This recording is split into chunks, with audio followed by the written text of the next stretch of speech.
Good morning.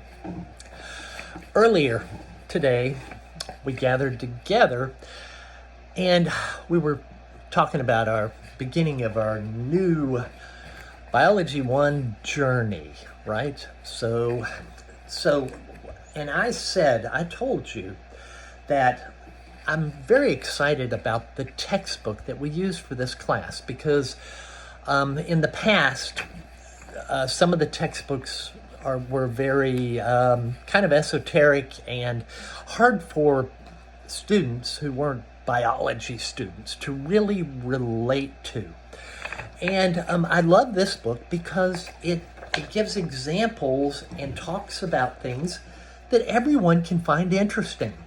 And it starts out in a remarkable, super interesting manner, talking about this behind me, a rock from Mars.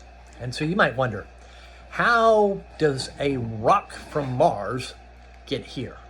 And I guess it says 13,000 years ago, a blink of the eye in terms of geology, but a really long time ago for you and I.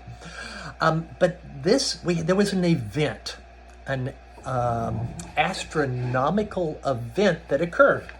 So we have the sun here, we have Earth, circling the sun, and we have Mars also circling the sun.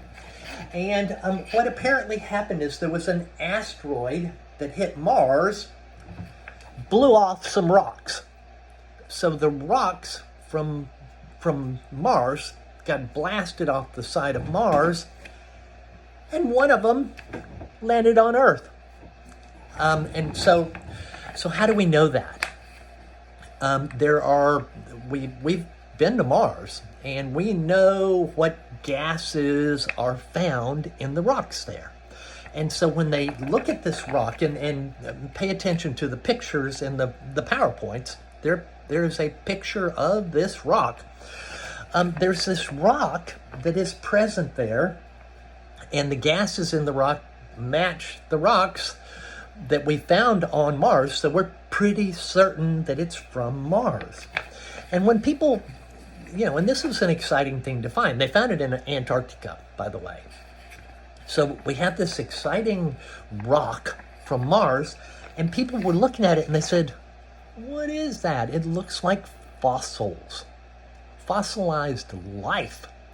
And so this textbook, this is how this biology text begins, with this really interesting question about whether or not this rock from Mars has evidence of former life.